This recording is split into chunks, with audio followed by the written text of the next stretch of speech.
Hi, everybody. I'm Elida Zweidler-McKay with ZM Coach, where we're all about helping you move up in your current organization or get a new job somewhere else or do a great job after you've already been promoted. So today I want to talk to you about that concept of and the experience that people have. You know the saying, it's lonely at the top. I have talked to so many clients and so many just contacts in the world who have described the experience of getting that promotion that they were really excited about and then stepping into the new role and then feeling kind of isolated and lonely as a result of being in that new position. When you have been promoted, especially if you're now leading your peers, it can feel like there's not really anybody that you can talk to, right? So the people who used to be your peers are now reporting to you. And so certain conversations that you used to be able to have with them, if you were feeling uncertain or unsure or something challenging was going on, maybe you can't really tell them anymore because you don't want to pull them into some drama that's not, you know, affecting their role. Like when you step into your role as a leader, there are certain conversations and certain information that you can no longer just share as freely. And so the people that used to be your peers and your friends, now you can't quite open up to as much as you maybe used to. The new set of peers that you have at this next level, takes a little while maybe to get to know them and know who you can trust. And often they will have their own agendas. So even if you do talk to them about the challenges that you're facing, they're likely to not be neutral about those. And so whatever advice they give or suggestions that they make, you kind of have to take with a grain of salt because you have to keep your eye on whether they're suggesting something that's really in your best interest or if they're really just looking out for their own. And then your boss can be a real challenge because as much as we want the boss to be someone who can really coach you and support you and help you navigate through some of the challenges that you're facing, you also have this pressure of not really wanting them to know everything that is challenging you. You may have a boss that really wants you to come to them with solutions. And so if you don't yet have a solution, that can be tricky. Or you may have a boss that you don't quite trust not to judge you for not knowing what to do. I wish that weren't the case, but I know it is the case that often people who don't have great management skills, don't have great coaching skills, aren't good at seeing someone below them kind of flail and taking that as a developmental challenge and something where they need to lean in and help. And instead they get kind of judgy about it. And then they think that you're not up for the task. I have seen that happen to far too many people. And so, I think it's right to be cautious about really trusting your boss with your worries and your concerns if you don't quite know how they tick yet, or they haven't yet given you really good indication that they can see that as something that's not like something wrong with you, but just something where you need to learn or develop, or where they need to coach you and support you through it. So all of that to say that when you've moved up in an organization, it can be really lonely. It can feel like there's not really anyone that you can talk to. And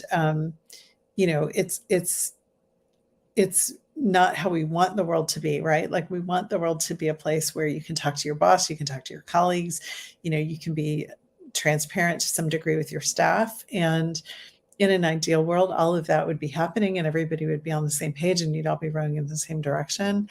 But unfortunately, that's not how most organizations are set up. There are consequences um, to sharing challenges, that people might judge you as being not confident enough or not competent enough to do the job. And so you really do have to be careful about what you say and who you say it to and how you say it.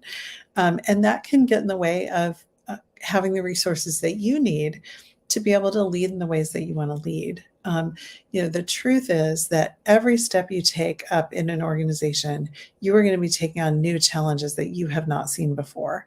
And you are going to be taking on new issues that you have to manage at a different level than you have before. So every step along the way up an organizational chain is going to mean a learning curve for you. And setting out on that learning curve all by yourself can be really daunting and honestly can be not so effective.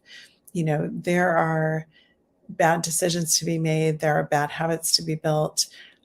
You just ask anyone who's dissatisfied in their job, and I will tell you there's a manager that they're working for who's not supporting them in the ways that they need to be supported. And those bad habits and bad behaviors can perpetuate all the way through an organization. And a lot of it is because people simply don't have the skills and they don't have the real, frameworks and theories and ideas about how to truly manage and support and help people grow. And you just see that everywhere. And the cost of that is the amount of stress that people are under right now and the amount of stress related issues that are coming up, mental health challenges, physical health challenges, people not getting enough sleep, people overworking and just feeling exhausted. And I think a lot of that comes back to that there's just not a good solution in place for people to really learn how to be great managers and how to handle the challenges that are coming at them at their new levels. And so they take it out on the people around them and they take it out on the people who report to them. So I think it's really important if you're facing that kind of situation, if you're feeling alone in your workplace, you're feeling like there's nobody you can talk to, you're in some new territory in your work, new industry, new company, new level, and you feel isolated, it's really time to reach out and get some support. And I think the best place to get that support is from a coach. I know I'm biased, but I just want to say, friends and family members can be really supportive, and it's good to let them know what's going on for you. But what's different about friends and family members is that most of the time they will not have the depth of experience to know how to support you. And they won't have the skill to know how to help you find your answers without putting their own spin on it or their own sense of what you should do. And a good qualified coach is going to be able to do that. They're going to be able to step back and help you define success for yourself and then work toward that definition of success without bringing their own stuff to it, without their own sense of what you should be doing or what's in it for them or what you should be accomplishing. So that's why I think a coach is a good answer as opposed to, or maybe in addition to family and friends and colleagues, to really have somebody who's just 100% on your side, neutral about how things work out, but really cheering for you and wanting to support you. That's the kind of coach that I strive to be with my clients and the kind of support that I strive to provide to them. And, I think from what I can see, it's making a big difference that people who work with me know that they have someone they can turn to. They don't feel lonely.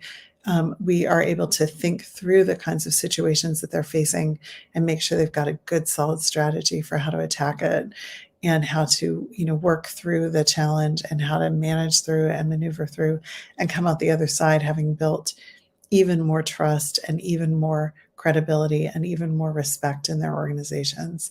That's what I'm here for people.